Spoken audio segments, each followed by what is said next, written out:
मी doctor Shivani Kodage. मी डायबेटॉलॉजिस्ट म्हणून आता recently practice चालू केली आहे नांदेडमध्ये, मोरबन एरियामध्ये. मी पुणे इथून रोगीवालेतून प्रॅक्टिस केलेली आहे 2.5 वर्षापूर्वी आणि आता मी रिसेंटली इथं जॉईन झालेली आहे. 8 महिने झालेलं आहे. मी आता नेहमी कॅम्प करत असते दर 17 तारखेला, जेणेकरून ज्या पेशंटला गरजेचे असतात basic test, BSL random, HbA1c, neuropathy, lipid profile आणि बरेच TMT वगैरे टेस्ट असतात. ते टोटल त्यांचे 2400 रुपयाचे टेस्ट आपण मोफत केल्या जातात, कारण की पेशंटला बर्डन वगैरे येऊ नये आणि या गोष्टीचं आपण काळजी घेऊन टेस्ट वगैरे करतो. कारण की प्रत्येक पेशंटला असते की मॅडम का टेस्ट तुम्ही देता, भलेही त्यांना काही सिम्पटम्स वगैरे नसतात तरी पण ते म्हणतात की तुम्ही का टेस्ट देतात.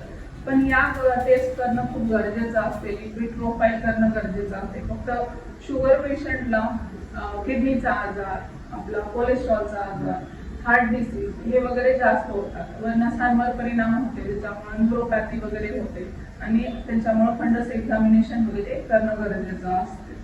त्यामध्ये आणखी पण एक अशीच मुश्किल तयार झाली की पेशंट लोक समोर की डॉक्टरकडे गेला की नाही का त्यांनी नाही काही मोठे औषध लिहून देतात आणि नंतर टेस्ट घेऊन टाकतात. त्यामध्ये नाही का त्यांचा काही ना काही वेगळा हेतू असतो. बरोबर हे कुठं ना कुठं तुम्ही हे कमी करताय असं यातून साध्य होत.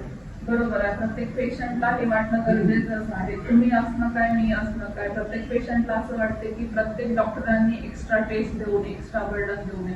त्यामुळेच आपण हा उपक्रम चालू केलेला आहे आणि प्रत्येक वेळेस आपण नवीन पेशंट एनरोल करतो की प्रत्येक पेशंटला या जे उपक्रमाचा फायदा व्हायला पाहिजे आणि त्यांच्या पैशाचं बर्डन हे कमी व्हायला पाहिजे. कारण की इथं जेवढा आपला क्लास आहे तेवढा खूप शेतकरी वर्ग वगैरे आहे, त्यांना जेणेकरून त्यांचे पैशाचं जे काही प्रॉब्लेम असेल ते सॉल्व्ह केलं जाईल.